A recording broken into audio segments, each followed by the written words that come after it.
इस वीडियो के अंदर हम चर्चा करेंगे कि यदि संधिवात में आपके घुटने के अंदर बोलैक या फिर नौकनी की समस्या, जैसा आप सामने देख सकते हैं, अगर वो आ गई है तो उसे कैसे ठीक किया जाए। दरअसल जब बोलैक या नौकनी डिफॉर्मिटी आना शुरू होती है तो आपके घुटने के एक हिस्से पे प्रेशर ज्यादा आता है, या तो अंदर की तरफ अगर आपको बोलैक डिफॉर्मिटी है, और अगर आपको नौकनी डिफॉर्मिटी है तो बाहर की तरफ ज्यादा प्रेशर आता है। और इससे होता यह है, एक साइड की गादी अंदर या बाहर की ये घस जाती है। ऐसे में जब डिफॉर्मिटी आती है तो डॉक्टर्स फिर कहते हैं कि अब आप सर्जरी करा लीजिए। दरअसल जब आप स्टेज 1 के अंदर होते हैं तो आपके घुटने के गादी के अंदर गैप काफी मामूली सा कम होता है, जिसे ठीक से समझ पाना थोड़ा मुश्किल होता है। पर जब आप स्टेज 2 में पहुंचते हैं तो सामने आप एक्सरे में देखिए, अंदर की तरफ गैप कम हो गया है। अब जब अंदर की तरफ गैप कम हो गया तो अंदर की तरफ ही प्रेशर पूरे बॉडी का ज्यादा आने लगता है। ऐसी स्थिति में स्टेज 2 से स्टेज 3 और 4 पर पहुंचने में बहुत कम समय लगता है। तो ऐसे में आपको बहुत सावधानी लेनी चाहिए, जिससे आप स्टेज 2 से स्टेज 3 और 4 में जल्दी से जल्दी ना पहुंचे। यदि आपको संधिवात हुआ है तो यदि आपको 5 साल लगे हैं स्टेज 1 से स्टेज 2 पर पहुंचने में, तो 2 से 4 तक पहुंचने में आपको 2 साल या 3 साल लगेंगे। ये क्यों लगते हैं? क्योंकि अगर आपके घुटने की गादी के एक हिस्से पर ज्यादा प्रेशर आएगा या पूरे बॉडी का वेट आएगा तो वो कार्टिलेज जल्दी से जल्दी इरोड हो जाएगी। ये कुछ ऐसा ही होता है, अगर मैं किसी एक नॉर्मल इंसान को बोलूं कि आप अपने टोज पर चलो, तो अगर टोज पर आप पूरे दिन चलेंगे तो होगा क्या, आपका जो पैर का टो है, ग्रेट टो, अंगूठा, वो टूट जाएगा, हड्डी दर्द करेगी, आप ऐसा कर नहीं सकते। वैसे ही जब आपके पैर में डिफॉर्मिटी, बोलैक या नौकनी आती है तो आपके घुटने के एक हिस्से पर प्रेशर आता है, या तो ये अंदर की तरफ आएगा घुटने के, या फिर ये बाहर की तरफ आएगा। तो अगर अंदर आया तो ये घुटना ऐसा टेढ़ा हो जाता है और बाहर की तरफ जाने लगता है, और अगर नौकनी आई तो फिर ये ऐसा हो जाएगा और दोनों घुटने आपस में टकराने लगेंगे। तो ऐसी स्थिति में एक साइड की गादी पूरी तरह से जल्दी घस जाती है और फिर डॉक्टर्स कहते हैं अब आप ऑपरेशन करा लीजिए। तो अगर आप स्कैनोग्राम देखते हैं अपने लोअर लिम्ब का, तो देखिए आपके बॉडी का जो पूरा प्रेशर है वो घुटने के लगभग सेंटर से निकलता है, थोड़ा ऑफ सेंटर है पर लगभग सेंटर से निकलता है। और ऐसी स्थिति में अंदर बाहर लगभग बराबर प्रेशर आता है आपके बॉडी वेट का। मोरओवर अंदर थोड़ा ज्यादा रहता है, जैसे 55 से 60%, बाहर रहेगा 45 से 40%। तो अंदर की कार्टिलेज ज्यादा वल्नरेबल होती है। जब आप स्टेज 2 में होते हैं, अपने दर्द के कारण जब आप एक्सरसाइजेस कम करते हैं तो आपकी थाई की मसल्स के अंदर इम्बैलेंस आना चालू होता है, कमजोर होती हैं, जिससे आपके घुटने के एक हिस्से पर ज्यादा प्रेशर आता है, वो घसने लगता है अंदर की कार्टिलेज 90% केसेस के अंदर। और फिर जब ये स्थिति ज्यादा सीवियर हो जाती है, जैसा सामने आप स्कैनोग्राम के फोटो में देख सकते हैं कि जो एक्सिस थी वेट बेयरिंग वो काफी अंदर आ गई है, तो ऐसे में अंदर की गादी पूरी तरह घिस जाती है, सपाट हो जाती है, और फिर आपको डॉक्टर सर्जरी की सलाह देते हैं। तो यदि आप स्टेज 2 में ही कॉशियस हो गए तो आप स्टेज 3 और 4 में जाने से बच सकते हैं। तो स्टेज 2 में आपको क्या प्रिकॉशन लेना चाहिए कि 3 और 4 में आप ना जा पाए, और अगर आप स्टेज 3 में हैं तो आपको क्या प्रिकॉशन लेना चाहिए कि आप स्टेज 2 में वापस आ सके, इसके बारे में अब सबसे पहले मैं आपको बताऊंगा। तो जैसा आप सामने एक्सरे में देख सकते हैं, ये एक्सरे स्टेज 2 का है। ऐसी स्थिति में आपके पैरों का अलाइनमेंट एकदम परफेक्ट रहता है, दोनों पैर सीधे दिखाई देते हैं, वो भी आप फोटो में देख सकते हैं। परंतु अंदर की गादी थोड़ी सी घसने लगी है, या ये बाहर की भी हो सकती है। अगर नौकनी आता होगा तो बाहर की घसेगी, अगर आपको बोलैक आने वाला है तो ये अंदर की घसेगी।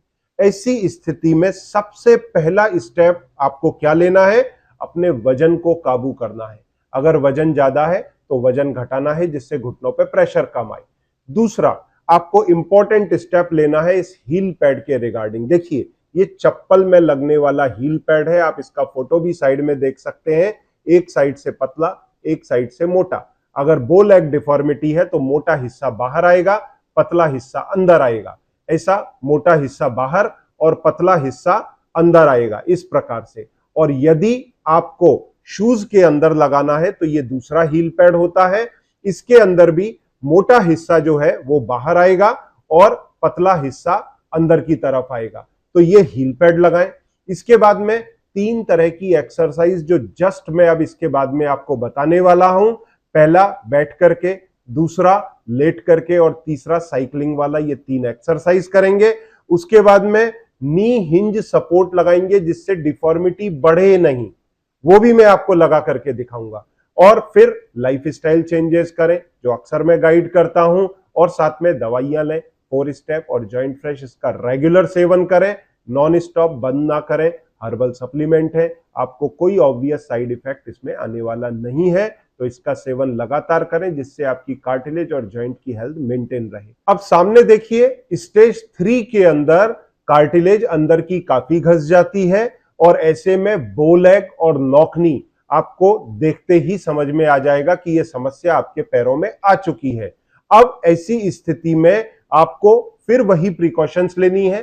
पहला, वेट लॉस करना है। दूसरा, जो हील पैड मैंने आपको बताए थे वो पहनना है।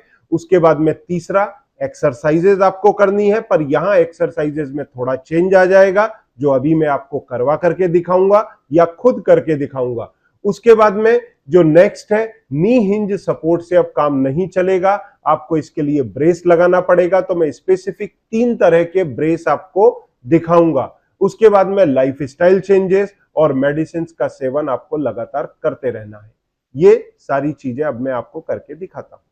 तो जब आप स्टेज 2 में आते हैं तो आपके पैरों के बीच में गैप जब आप खड़े होंगे तो दिखाई नहीं देगा, पर एक्सरे के अंदर की तरफ को कार्टिलेज थोड़ी थिन आउट होनी शुरू होगी। ऐसी स्थिति में ही आपको प्रिकॉशन लेना शुरू करना है अपने एक्सरसाइजेज में। देखिए यहां पर ये 4 मसल्स मिलकर के क्वाड्रिसेप्स बनती है, थाई के आगे की मसल। इसमें एक इंपॉर्टेंट मसल का हिस्सा होता है VMO मसल, वेस्टिस मीडियलिस लॉन्गिस। ये मसल यहां से निकल करके फिर इधर ऊपर की तरफ को ट्रेवल करती है। अगर इसकी स्ट्रेंथ बराबर मेंटेन रही तो आपका घुटना कभी जीवन में बाहर नहीं जाएगा और बो लेग डिफॉर्मिटी नहीं होगी।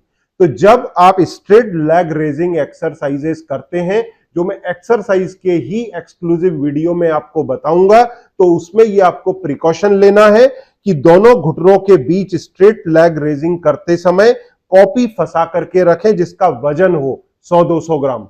तो ये कॉपी गिरनी नहीं चाहिए। और एक्सरसाइज करें, स्ट्रेट लेग रेज करें पूरा, 5 सेकेंड होल्ड करें, फिर नीचे जाएं, फिर वापस से करें, यस, फिर नीचे जाएं, फिर वापस करें। तो इस मसल में स्ट्रेंथ आएगा। साथ में एंकल पर अगर 1 से 2 किलो का वजन टांग लेंगे तो और अच्छे से स्ट्रेंथ आएगा। वापस करिए। इससे होगा ये, कॉपी को फंसाने से अगर ये कॉपी नहीं गिर रही है तो आपकी जो VMO मसल है उसमें स्ट्रेंथ आएगा, आपके घुटने का अलाइनमेंट परफेक्ट रहेगा। दूसरी एक्सरसाइज इसके बाद बताता हूं जो लेट करके करनी है VMO के स्ट्रेंथनिंग के लिए। और तीसरा फिर आपको साइकिलिंग करनी है, वो इसके साथ में लगा हुआ मैं बताऊंगा। अब इस एक्सरसाइज में अगर आपको लेफ्ट लेग के लिए पहले करना है तो राइट साइड पर टर्न होना पड़ेगा। आपका ये लेग जो राइट साइड का है वो स्ट्रेट रहेगा, लेफ्ट वाला हल्का सा बेंड रहेगा। अब इसको आप रेज करना शुरू करेंगे। अगर आप लेफ्ट के लिए कर रहे हैं तो मतलब राइट साइड करवट लेके लेटना है। अब इसको रेज करिए। ये देखिए करीब 1 फुट ऊपर उठाना है लेफ्ट लेग को और फिर 5 तक गिनती करके इसको नीचे ले जाना है। हाँ, वापस नीचे ले जाइए, बराबर, फिर ऊपर लाइए, यस, करीब 1 से 1.5 फुट ऊपर लाने का। इसे होल्ड करना। सेमी फ्लेक्स पोजीशन में आपका नी रहेगा, हल्का सा फ्लेक्शन है। ये वाली लेग स्ट्रेट रहेगी, नीचे वाली लेग स्ट्रेट रहेगी, लेटरल रोटेशन में रहेगी। ऊपर वाली आपकी सेमी फ्लेक्स पोजीशन में रहेगी और 1 फुट ऊपर उठाएंगे और फिर नीचे ले जाएंगे। ये आपको 15-15 के 3 रेपिटेशन करने हैं, जैसा स्ट्रेट लेग रेजिंग के अंदर भी किए जाते हैं। वापस से करिए, चालू रखिए। हाँ, ये फिर नीचे ले जाइए, फिर वापस ऊपर लाइए, 5 तक गिनती करिए, बराबर। तो ये 2 एक्सरसाइजेज आपको जरूर करनी है अपनी सारी एक्सरसाइजेस के साथ में। नी की जो मैं एक्सक्लूसिव नी के जो एक्सरसाइज हैं उनके वीडियो में बताऊंगा, इन्हें भी रिपीट करूंगा, पर स्पेसिफिकली अगर स्टेज 2 में है तो ये 2 एक्सरसाइजेस करें और साइकिलिंग जो अब इससे जुड़ करके आपको बताई गई है। और साइकिल को हाथों से चलाया और घुटनों को मैं इस तरह से रगड़ूंगा।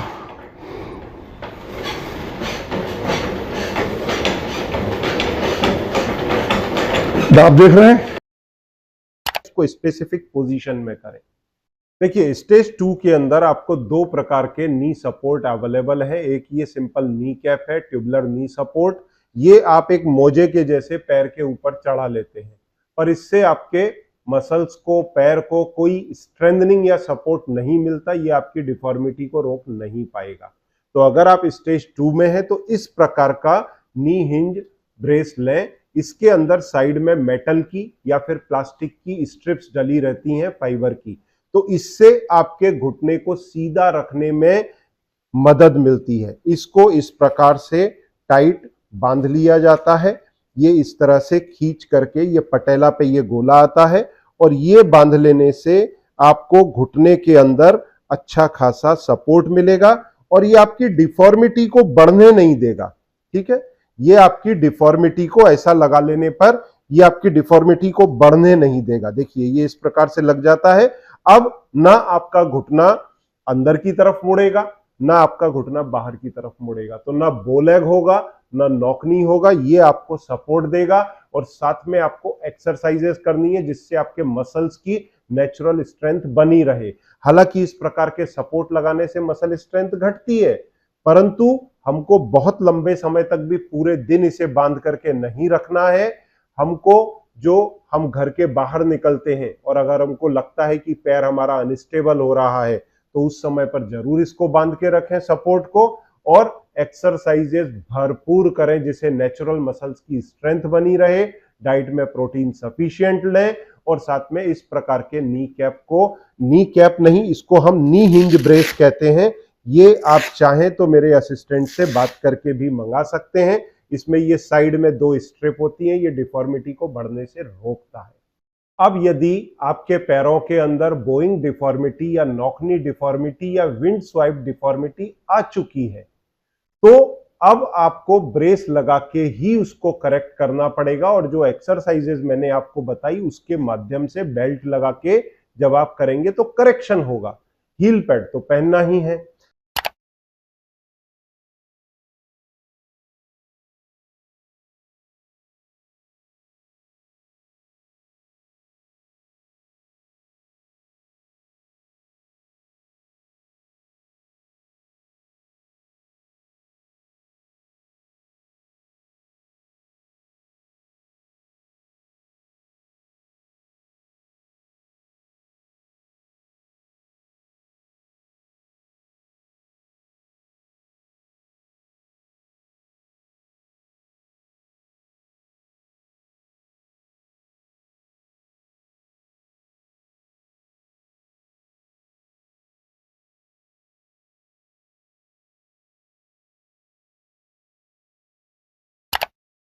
अब ये जो ब्रेस हैं, यहां पर 3 तरह के ब्रेस रखे गए हैं। ये है ज़ोडिएक का ब्रेस जिसका वजन कम है, ये है पैरागॉन का ब्रेस जिसका थोड़ा वजन ज्यादा है, और सबसे लाइट इन वेट ये तीसरा ब्रेस है, पर इसमें स्ट्रेंथ थोड़ी सी कम है, और इसी हिसाब से इन तीनों की प्राइसिंग है। मेरे आप असिस्टेंट से ले सकते हैं।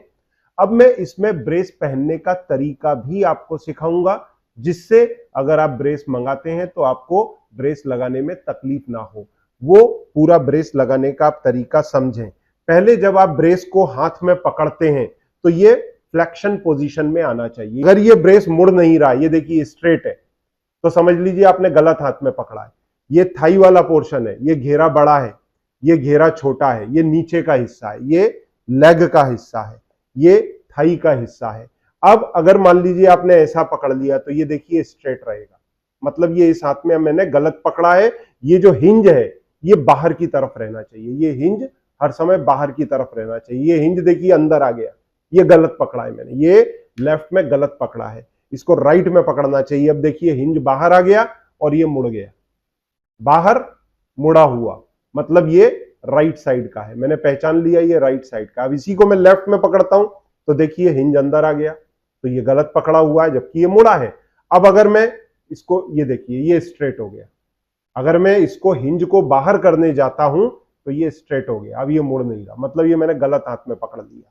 ये साइड में मैंने पकड़ा तो ये देखिए अपने आप मुड़ गया, ये मुड़ गया और हिंज इसका बाहर आ गया, तो ये करेक्ट साइड है। मैं इसको अब राइट साइड में आपको लगा करके फटाफट दिखाऊंगा।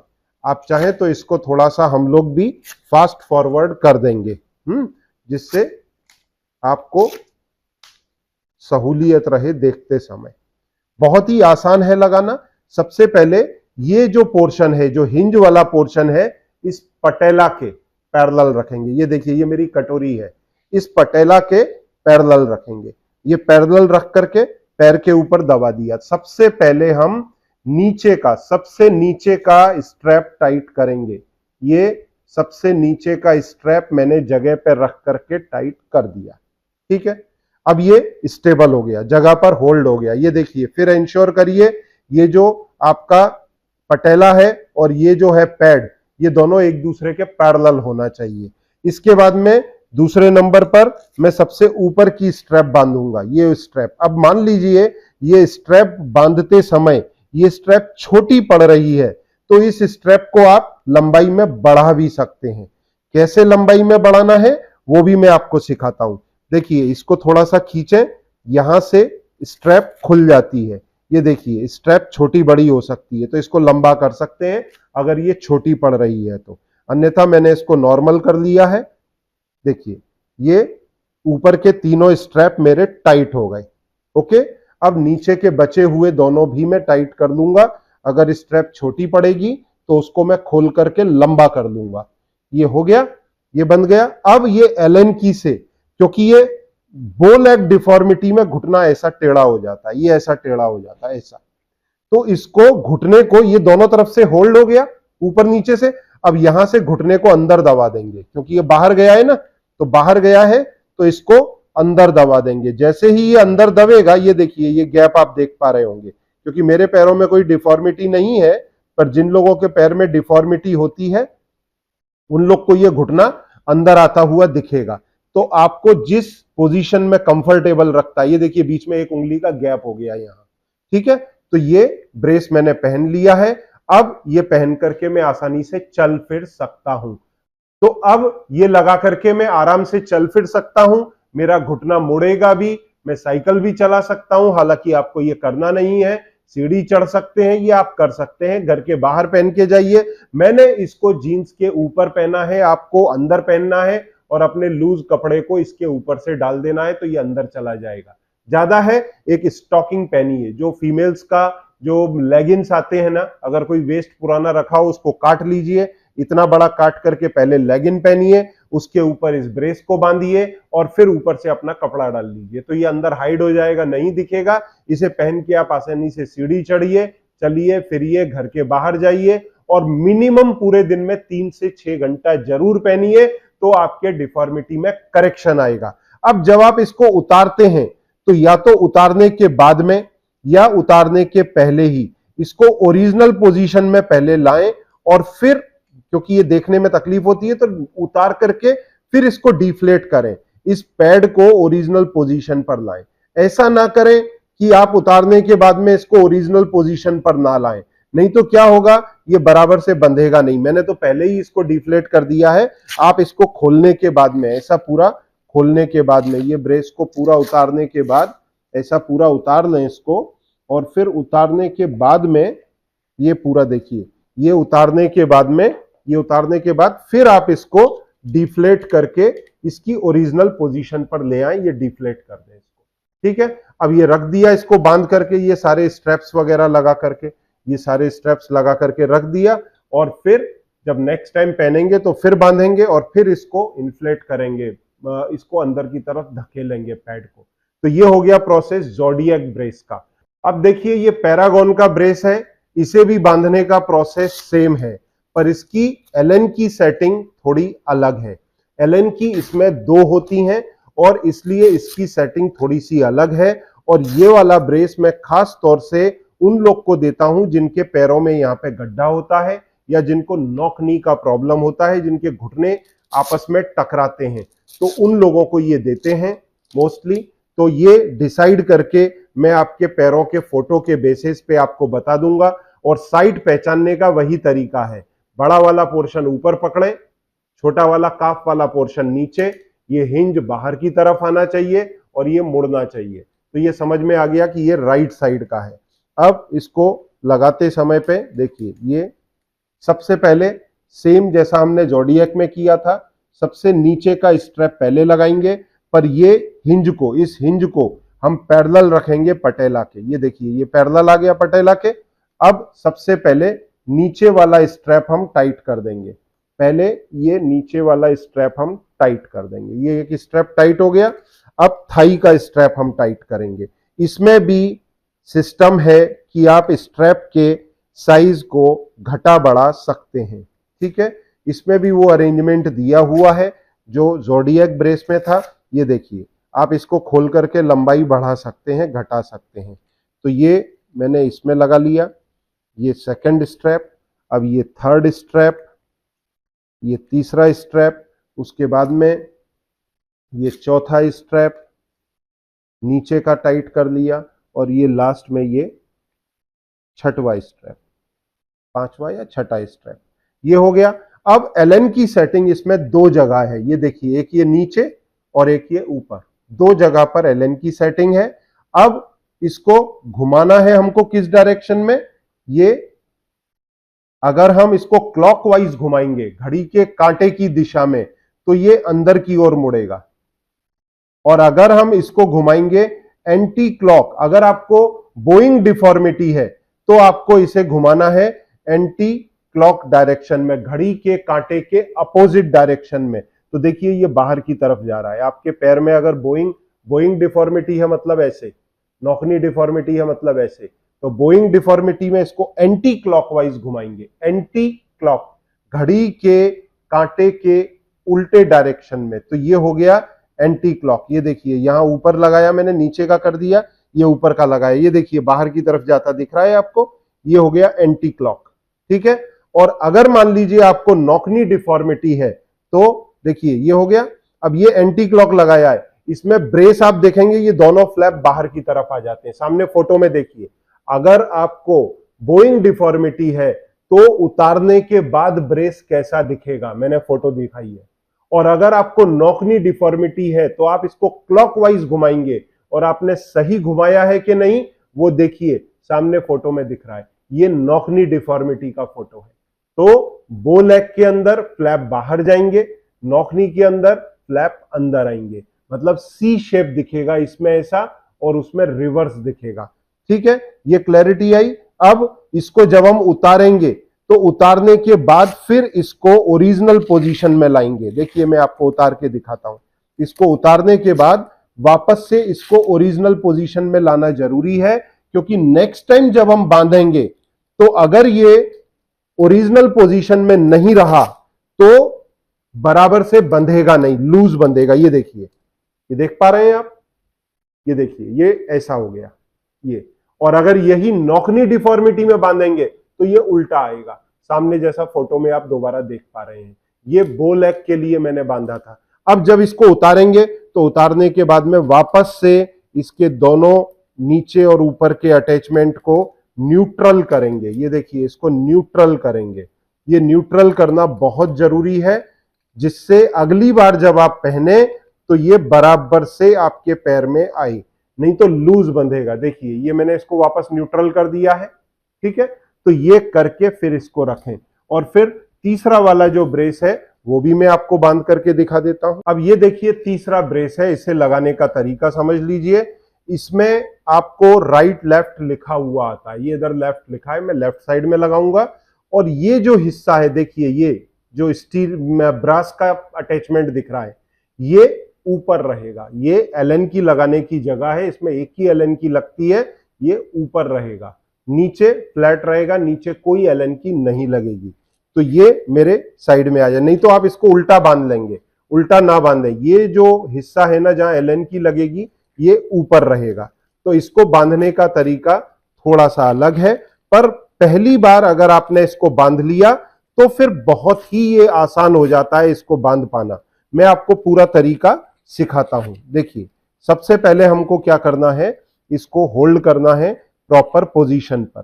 प्रॉपर पोजीशन पर होल्ड करने का मतलब होता है ये पटेला है, इसके पैरेलल इसको हिंज को ला करके रखेंगे। ठीक है, इसके पैरेलल हम हिंज को ला करके रखेंगे इस तरह से। अभी ये नॉर्मल हो गया। अब ये हिंज को हमने इसके पटेला के, ये देखिए ये पटेला है, इसके बराबर से हिंज रख दिया। और ये बेल्ट को हम यहां पर, ये देखिए ये दूसरा वाला बेल्ट खुला हुआ है, मैं पहले इसी को ही बांध के एक बार होल्ड करता हूं इसे। तो देखिए इस तरह से घुमा करके इसको यहां से निकालेंगे। ये पहले मैं एक बेल्ट को स्टेबलाइज करता हूं, फिर आपको आगे का तरीका समझाता हूं। ये देखिए ये एक बेल्ट लग गया। अब ये दूसरे बेल्ट को लगाने का तरीका बताता हूं। ये देखिए ये स्ट्रैप है, इसको भी छोटा बड़ा किया जा सकता है आसानी से। ये मैंने इसको छोटा कर लिया। ठीक है, अब ये दूसरे वाले को भी इसी तरह से लगाएंगे। पहली बार आपको इस तरह से पहनना पड़ेगा और दूसरी बार के लिए ये बहुत ही आसान है, वो भी मैं बताऊंगा कि ये किस तरह से आसान है। ये देखिए ये पहली बार ही मेरे को ये सारी सेटिंग करनी पड़ेगी। ये देखिए दूसरी, ये इधर लगाया मैंने, इसको टाइट करके ये थाई पे मेरे टाइट हो गया, ये दूसरा स्ट्रैप लग गया। ठीक है, अब नीचे के दोनों स्ट्रैप लगा लेंगे।